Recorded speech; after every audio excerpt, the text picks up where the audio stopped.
Bonjour, je m'appelle Jérôme Badi et je suis directeur Brand Content de Values.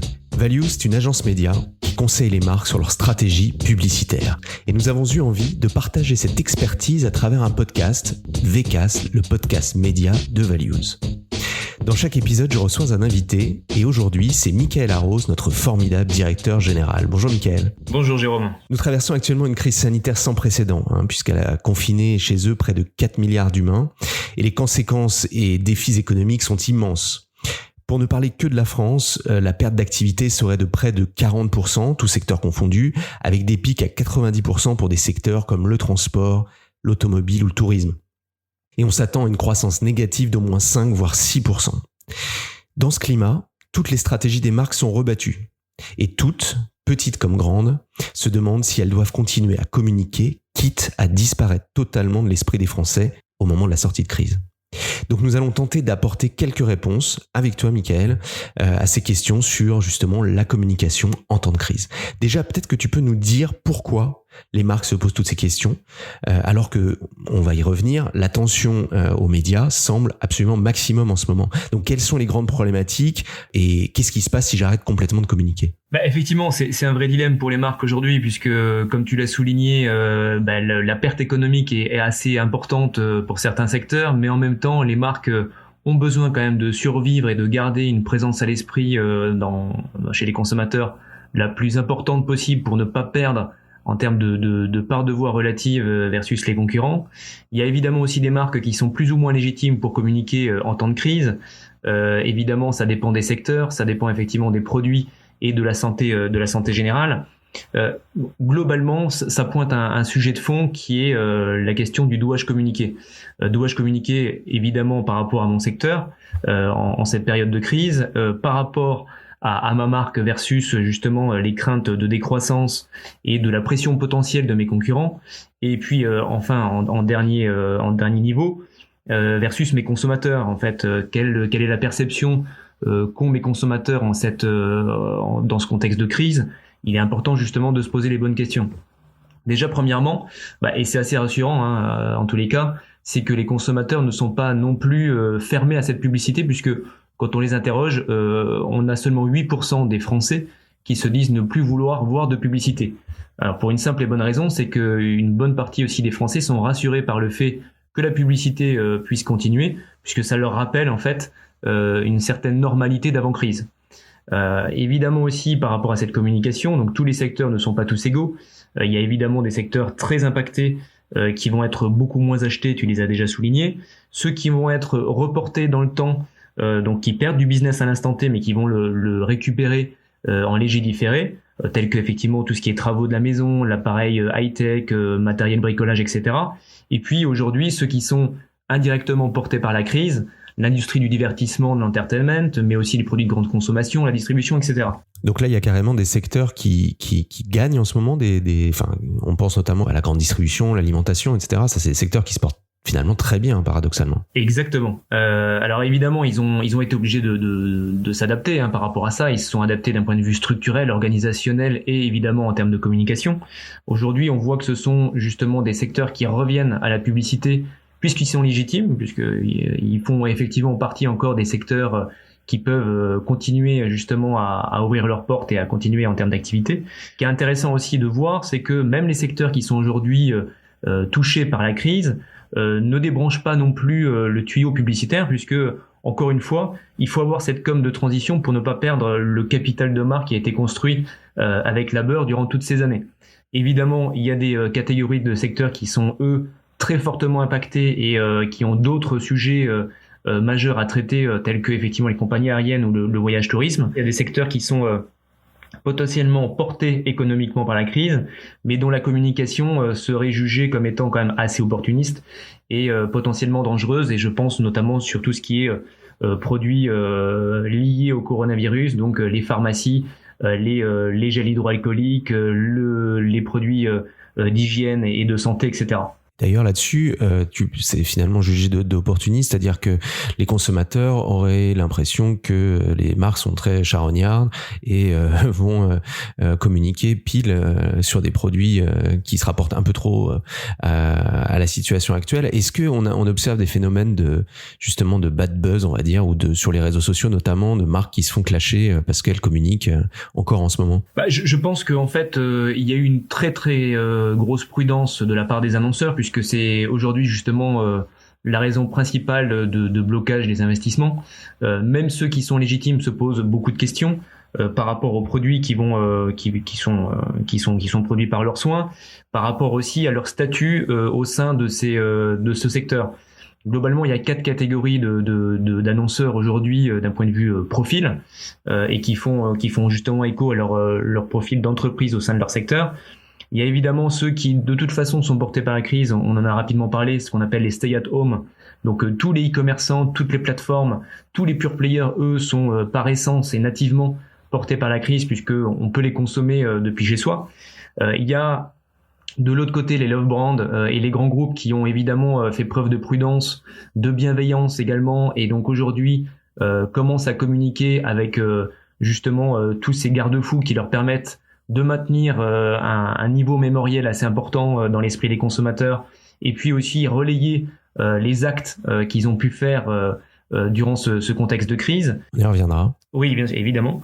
Les pure players et les challengers qui sont, eux, de par l'agilité et la légèreté de leur structure, capables de prendre des décisions et de provoquer justement les acteurs traditionnels en ouvrant par exemple gratuitement l'accès à leurs produits, ou justement en étant assez malin d'un point de vue annonce qui permet justement à la fois de pouvoir convertir gratuitement certains consommateurs tout en leur offrant des services et en les accompagnant dans ce contexte de crise. Derrière, on sait très bien que lorsqu'on rend gratuit une plateforme et qu'on va évidemment emmagasiner un flux assez important de nouveaux clients gratuits, au moment où on rebasculera sur un modèle payant, on en perdra quelques-uns. Mais n'empêche qu'on aura eu une acquisition quand même assez importante, construite non pas par de l'investissement média et publicitaire, mais qui capitalise sur un acte quasi citoyen, mais en même temps non dénué de dimension économique. Très bien, donc ça donne un petit peu le panorama, et on va revenir sur la partie message tout à l'heure, mais je voudrais que tu nous parles, c'est un peu notre métier quand même chez Values aussi,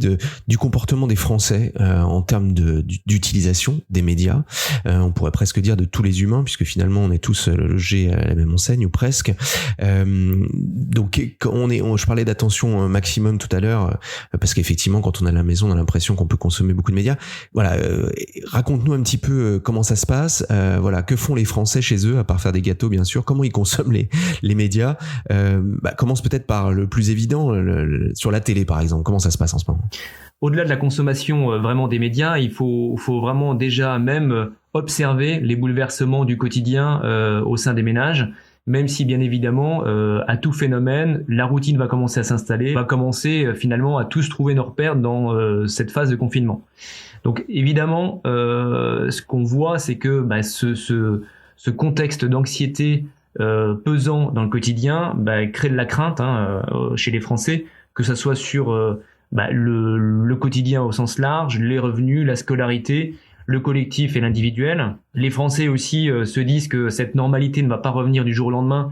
Il y en a 2/3 qui sont plutôt hésitants sur la période du retour à la normale, qui est aussi entre 2 et 6 mois en fonction des répondants. Il faut savoir aussi que la France, parmi tous les pays interrogés, est un pays un petit peu plus pessimiste, puisque sur la question pensez-vous que la situation va s'améliorer rapidement, on arrive en 18e position sur 20 pays interrogés. Donc c'est vrai que ce phénomène anxiogène perçu par les Français est assez pesant, et donc évidemment leur comportement change, et puis on revient un peu au basique, c'est-à-dire que notre bonne vieille pyramide de Maslow étudiée il y a 15 ans dans nos cours marketing revient en actualité, puisque c'est d'abord effectivement ces besoins physiologiques, ces besoins de sécurité, ces besoins d'appartenance qui trustent finalement les grosses attentes quotidiennes de nos Français, et qui vont justement avoir en miroir pas mal d'équivalents dans leur quotidien, Tu l'as souligné tout à l'heure, on va avoir une recrudescence de cuisiniers et de boulangers.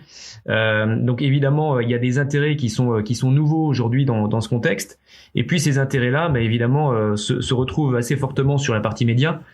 Comme on a pas mal de temps à tuer, puisqu'on est confiné chez soi avec une autorisation de sortie d'1 heure quasiment un maximum, évidemment on consomme du média. Donc tous les médias sont surconsommés aujourd'hui, à l'exception évidemment de l'affichage dû à la non-sortie et malheureusement aussi à l'exception du cinéma. Mais globalement, tous les médias sont portés par cette crise d'un point de vue consommation.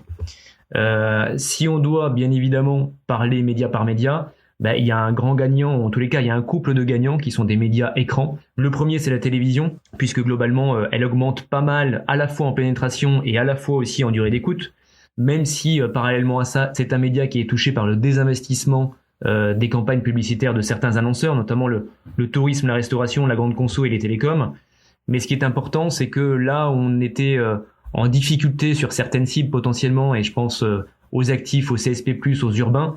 Ces petits consommateurs télé, aujourd'hui, gagnent quasiment 1 heure en moyenne en termes de durée d'audience, et on gagne quasiment 50% de pénétration sur ces cibles qui sont un petit peu plus compliquées, ou en tous les cas un petit peu plus chères à aller chercher en télé. Alors attends, là ce que tu es en train de nous dire, c'est que en temps normal, ces cibles-là sont des cibles qu'on a du mal à toucher parce qu'effectivement elles sont pas là de la journée et puis elles travaillent beaucoup et quand elles rentrent elles regardent peu la télé finalement, elles choisissent beaucoup et puis avec les nouveaux usages c'est compliqué de la toucher et donc là ce temps de crise est un moment où effectivement tout le monde globalement a augmenté sa consommation de télé, c'est ça que tu nous dis. Oui, c'est ça, Jérôme. Et quand on parle de toutes les cibles qui sont stimulées justement par ce contexte, c'est y compris aussi les gros consommateurs qui arrivent encore à consommer 1 heure de plus le petit écran.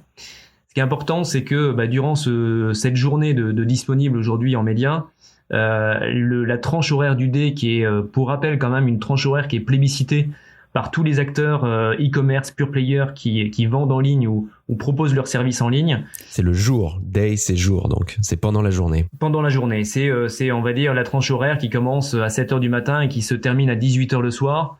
Et durant cette tranche horaire, effectivement, on a des opportunités publicitaires qui sont préemptées par les pure players e-commerce et qui permettent justement à ces pure players d'utiliser la télé comme un outil d'acquisition complémentaire à leurs actions digitales. Les écrans sont certes peu puissants mais sont tellement économiques que derrière le ROI est plutôt pas mal. En temps normal justement cette tranche de D elle est limitée d'un point de vue potentiel. Aujourd'hui cette tranche de D elle est dopée par cet effet de crise et justement les pure players ont aussi cette capacité, s'ils sont capables d'assurer derrière encore la livraison et autres, de pouvoir exploiter au mieux cette tranche horaire. Dernière chose intéressante, c'est que même si les écrans publicitaires diminuent dû notamment au désinvestissement de certains annonceurs, ces écrans publicitaires n'auront jamais été aussi puissants puisque globalement, on gagne 32% de puissance entre le 1er mars et le 15 mars, et le 15 mars, 30 mars, dans les cas la deuxième quinzaine versus la première, dû notamment justement à cette uplift d'audience important. Donc, quand tu parles de puissance, c'est-à-dire on va toucher davantage de téléspectateurs, c'est ça? Exactement. Quand on continue aussi d'un point de vue état de santé des grands médias, la radio, elle, souffre davantage puisque évidemment un des moments de consommation forts de la radio, c'est dans les trajets domicile-travail, travail-domicile en voiture. Évidemment, confinement oblige, on a une occasion de consommer qui disparaît. On attend les chiffres malgré tout au moment où on enregistre, on attend les chiffres là du premier trimestre et je crois avoir vu passer, mais tu vas peut-être me contredire, mais je crois avoir vu passer de bons chiffres en radio digitale là pour le coup. Une bonne augmentation de la plupart des chaînes. Encore une fois, c'est le digital est le grand gagnant, on va le voir, mais que ça soit la consommation en streaming de films, de vidéos, de musique, de podcasts, de radio, évidemment toutes les possibilités de consommer quand on le souhaite, les contenus qu'on le souhaite, sont aujourd'hui aussi dopés par cet effet de crise. Donc c'est vrai que la version digitale de certains médias est encore plus bénéficiaire de cet effet. On le voit sur le replay, on le voit sur la SVOD versus la télé. On le voit bien évidemment sur la web radio, sur les podcasts, sur le streaming musical versus la radio. Et sur la presse aussi du coup. Et sur la presse. Alors la presse, même constat. La presse, on a une très forte baisse des paginations publicitaires en presse papier. Et au même moment, on va avoir effectivement une explosion justement des audiences, des applications et des sites news. On parle quand même d'explosion jusqu'à x3, x4, ce qui est quand même assez énorme. Et aussi, élément de réassurance pour nos annonceurs, la possibilité, grâce au ciblage d'exclusion en digital, de pouvoir faire une liste noire des contenus ou des pages qui traitent du coronavirus et évidemment auxquels on ne souhaite pas forcément s'associer. Cette possibilité-là permet justement de bénéficier de grosses audiences tout en étant en sécurité pour ne pas associer sa marque avec des contenus anxiogènes ou des contenus négatifs. Ce qui est intéressant sur la presse aussi et sur les sites de presse, je crois que tous les sites augmentent vraiment. Donc on imagine bien sûr les grands titres nationaux, Le Monde, Le Figaro, Libération, enfin voilà, les grands titres qui gagnent vraiment de la visibilité et qui ont vraiment des chiffres qui explosent. Mais je crois que c'est valable vraiment sur quasiment tous les titres. Enfin vraiment tout le monde en profite là en ce moment. Exactement. Il n'y a pas une seule exception. Encore une fois, comme je l'ai dit, c'est entre plus 150 et plus 350% de fréquentation en plus, tout device confondu. Donc ils n'ont jamais atteint ce niveau d'audience depuis quasiment leur démarrage. Bon, on consacrera certainement un podcast d'ailleurs à la presse qui est en train aussi d'engranger des abonnements digitaux, ce qui va plutôt l'arranger sur l'après-crise. Dis-nous un mot maintenant sur la partie Internet au sens large et sur toute la partie digitale. Tu nous en as parlé sur les écrans, les replays, etc. Mais d'une manière générale, la consommation Internet et notamment les réseaux sociaux peut-être. Oui, alors évidemment, on l'a vu, les éditeurs français se portent bien, mais évidemment les GAFA, que ça soit un Google avec son moteur de recherche, qui juste pour info quand même a pris 10 millions de visites en plus en 2 jours au moment de la crise. Donc quand on voit déjà les audiences quotidiennes du moteur de recherche qui sont énormes, on arrive encore à gagner des volumes extraordinaires. Évidemment, ça reste la porte d'entrée du web, que ce soit sur des sujets de fond, des sujets santé, ou voire même aussi, ce qu'on a vu, des augmentations de requêtes sur comment occuper ses enfants, comment faire du pain, comment faire du sport chez soi, etc., etc. Les réseaux sociaux, évidemment, aujourd'hui, sont tous dopés, de TikTok en passant par Snapchat, Facebook, Insta, Pinterest, etc. On a un effet un petit peu plus dilué d'un point de vue progression, mais c'est très linéaire. Donc aujourd'hui, on a encore des temps d'écran, on a encore une fréquence de visite quotidienne sur ces apps sociales qui explose. Et d'un point de vue publicitaire, finalement, même s'ils perdent quelques gros annonceurs, ils en gagnent des nouveaux, notamment tous les annonceurs qui se nourrissent de la crise, que ça soit des jeux en ligne, du gambling, du betting, des plateformes d'apprentissage de langue, etc. Donc tous les projets finalement qu'on peut mettre des fois de côté par manque de temps, aujourd'hui on a du temps de dispo et donc ces annonceurs-là préemptent aussi ces réseaux sociaux pour communiquer, y compris des fois sur du business, alors soit du business payant, soit du business temporairement gratuit. Très bien, mais alors tout ça, ça ne nous dit pas ce que les marques doivent privilégier, c'est-à-dire quels médias utiliser, mais on va y revenir. Et est-ce qu'on ne doit pas quand même repartir du message ? Tu nous en as parlé un petit peu, il y a des initiatives à destination des Français dans le temps de crise que l'on traverse tous. On va d'ailleurs écouter quelques exemples. On vous a fait un petit son avec une compile de quelques exemples de pubs. Alors en l'occurrence, ce sont des pubs radio avec des marques qui ont adapté leur message. Intermarché et Netto remercie tous les héros discrets. Merci aux agriculteurs, aux pêcheurs, à tous ceux qui travaillent dans nos usines et nos bases logistiques. Chez Leroy Merlin, nos magasins sont fermés, mais nous restons mobilisés pour vous aider. La Caisse d'épargne est plus que jamais engagée auprès des entrepreneurs. Donc Mickaël, ces marques ont réagi finalement, elles ont changé leur message assez rapidement, bon, même si ça fait en gros 3 semaines qu'on est confiné, mais globalement ça fait un certain temps déjà que les marques ont réagi, et même en télé d'ailleurs. Est-ce que c'est bien de faire ça ? Est-ce que effectivement c'est le bon moment pour faire passer des messages ? Est-ce que c'est la bonne stratégie à adopter en ce moment ? C'est une bonne stratégie, encore une fois, si on est légitime et si on adapte bien le message. Il y a effectivement un effet boomerang ou un effet de récupération et de communication d'opportunités si c'est mal fait. En revanche, par contre, il peut y avoir aussi des effets positifs. Je pense que toutes les marques et tous les annonceurs qui ont pris la décision de communiquer dans ce contexte de crise ont déjà fait un état des lieux, bien évidemment, et peuvent partir des insights qui ont été produits et générés par pas mal d'études et qui sont assez intéressants. Sans vouloir faire une liste exhaustive des insights qui ont pu être produits dans ce contexte, il y en a certains qui peuvent être intéressants, notamment sur la dimension positive de la publicité. Ça nous a fait sourire, mais c'est finalement du bon sens. Mais pour pas mal de Français, finalement, la publicité rassure parce que ça les ramène à une normalité d'avant-crise. Aujourd'hui, on est globalement face à 5000 stimuli publicitaires. Si du jour au lendemain, on n'a plus du tout de relation avec la publicité, on va se dire que dans notre quotidien, quelque chose a changé. Donc c'est anxiogène. On s'est fait cette remarque d'ailleurs avec le son. Il y a beaucoup de Parisiens qui ont dit qu'on entendait à nouveau les oiseaux dans la rue et que c'était très étrange et presque un petit peu angoissant finalement. Donc de quelque chose de positif, ça peut être anxiogène et donc c'est antiproductif. Mais là justement, cette publicité, ça les rassure. Pour d'autres aussi, il y a un autre exemple qui est assez intéressant, c'est que c'est finalement une démarche responsable et citoyenne. Aujourd'hui, depuis hier soir ou avant-hier soir, sur certaines chaînes, les chaînes remercient les annonceurs qui ont maintenu leurs investissements. Parce que c'est presque un acte citoyen et justement pour soutenir l'économie, on se doit aussi de ne pas finalement débrancher le tuyau lorsque c'est finalement encore légitime et intéressant. Oui, parce que ça, on pourrait en parler. Aujourd'hui, les médias, même si les médias augmentent leur consommation, enfin, si les Français augmentent leur consommation de médias, beaucoup de médias vont se retrouver en grande difficulté. Heureusement qu'ils ont des patrons solides, mais effectivement, la baisse des recettes publicitaires va provoquer aussi des difficultés dans ce secteur. Donc finalement, ces écrans là qui débutent là en ce moment à la télévision pour remercier les annonceurs, c'est aussi ça, c'est-à-dire que ça garantit une certaine pluralité des médias. Exactement. Encore une fois, en termes de garde-fou, ce qu'il faut éviter de faire, c'est bien évidemment, pour un quart des Français, la démarche purement opportuniste de la part des marques serait vraiment lourdement sanctionnée, c'est évident. Et seulement 16% trouvent que la communication d'une marque, notamment en publicité, peut être déplacée et prématurée. Mais bon, globalement, la grande majorité, si les marques communiquent à travers des messages pragmatiques, rassurants, concrets, transparents, finalement, c'est pas si mauvais que ça. Et donc, en termes de messages, j'en ai déjà dit quelques-uns, mais il faut que ces messages-là puissent vraiment les aider dans leur vie quotidienne. C'est une de leurs premières exigences, et ce qui est normal. Il y a la notion aussi d'exemplarité qui est assez intéressante, puisque aujourd'hui, lorsque les marques font de vrais actes, accompagnent vraiment les consommateurs, accompagnent les pouvoirs publics en relayant les messages par exemple, plus que jamais, la publicité doit avoir une utilité.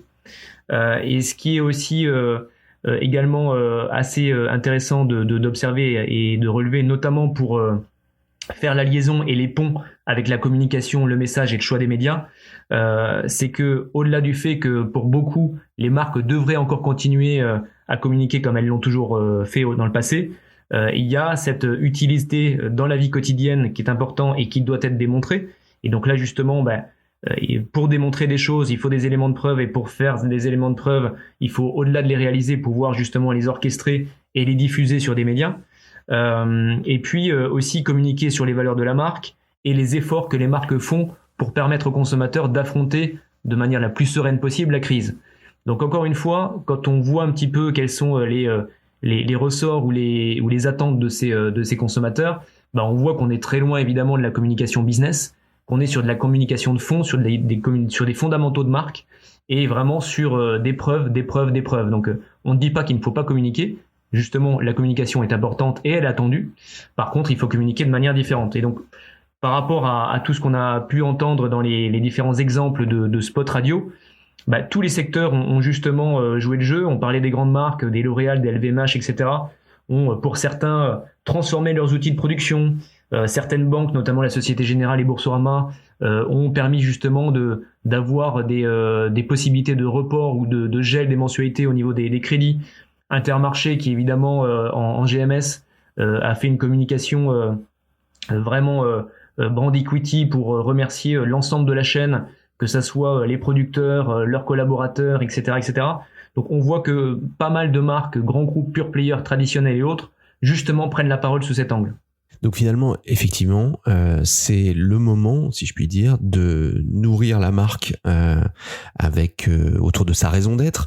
Je crois que ce qui est vraiment salué et ce qui sera salué en sortie de la crise et la mémorisation qu'on aura de tout ce qui vient de se passer, de la prise de parole des marques, c'est si cette prise de parole a été sincère, honnête, qu'effectivement elle n'a pas cherché à se servir sur la bête à des moments difficile.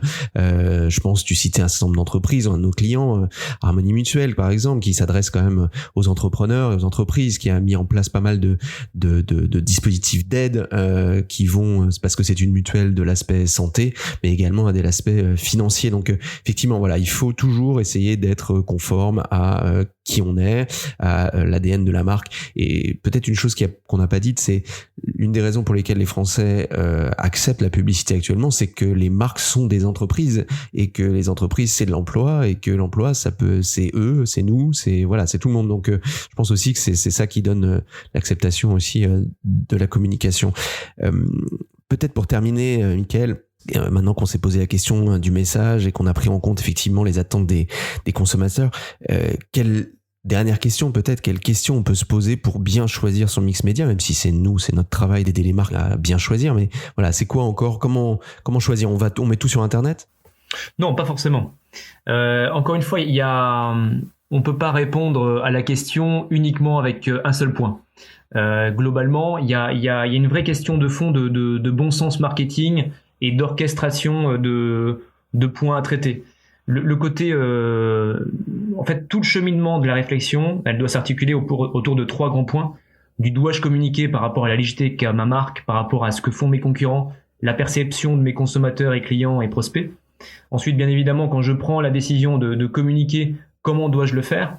Donc, quel type de communication envisager? On l'a très rapidement dit, mais entre communication de transition pour occuper le terrain et faire valoir tous les actes que j'ai pu faire pour maintenir un niveau de présence et ne pas perdre en termes de présence à l'esprit et de part de voix relative chez mes consommateurs, ça peut s'envisager. Il y a effectivement d'autres types de communication, notamment des types de communication d'ambition. Je pense notamment à Disney qui lance son service de SVOD.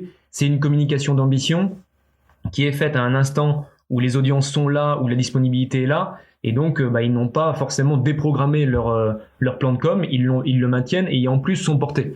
Donc là, il y a déjà aussi ces types de communication avec lesquels il faut être à l'aise, transition ou ambition. Et puis ensuite, évidemment, derrière, sur quelle stratégie de médias dois-je communiquer par rapport à tout ce qu'on a vu, comment se comportent les médias. Derrière, effectivement, comment se comportent mes concurrents dans ce moment assez particulier. Est-ce qu'ils communiquent ou pas?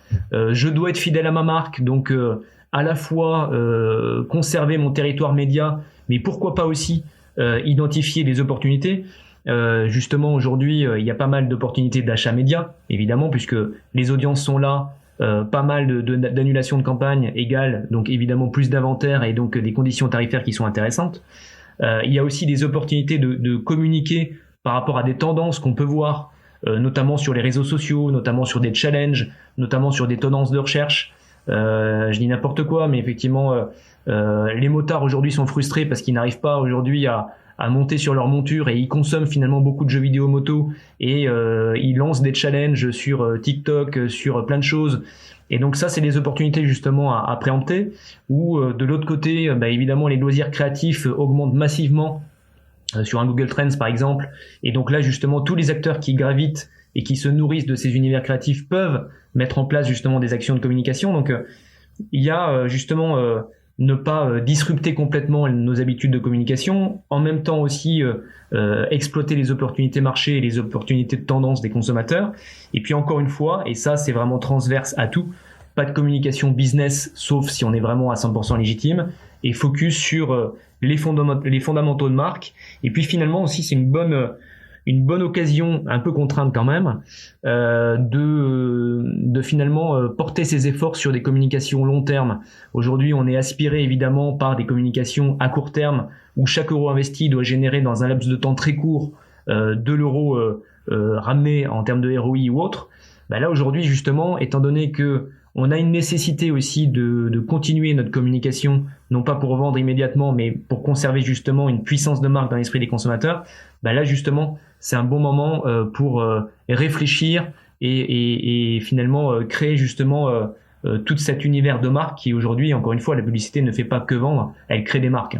C'est sûr que c'est un bon moment pour, mais je plaide un peu pour ma paroisse, mais pour monter des opérations de contenu, des opérations de brain content en tout cas, et qui s'activent peut-être aussi, qui sont plus agiles et qu'on peut activer, qu'on peut activer rapidement. Mais on pourra y revenir dans un autre épisode. Peut-être pour conclure, on peut dire que il faut oser, il faut aussi se faire confiance. Je crois qu'il y a un moment où il faut essayer de ressentir la situation et de voir et de se mettre à la place des Français, des consommateurs pour savoir quelle consommation médias on a et quel message on est prêt à entendre, on est prêt à lire, on est prêt à écouter pour le moment présent, mais aussi pour l'après.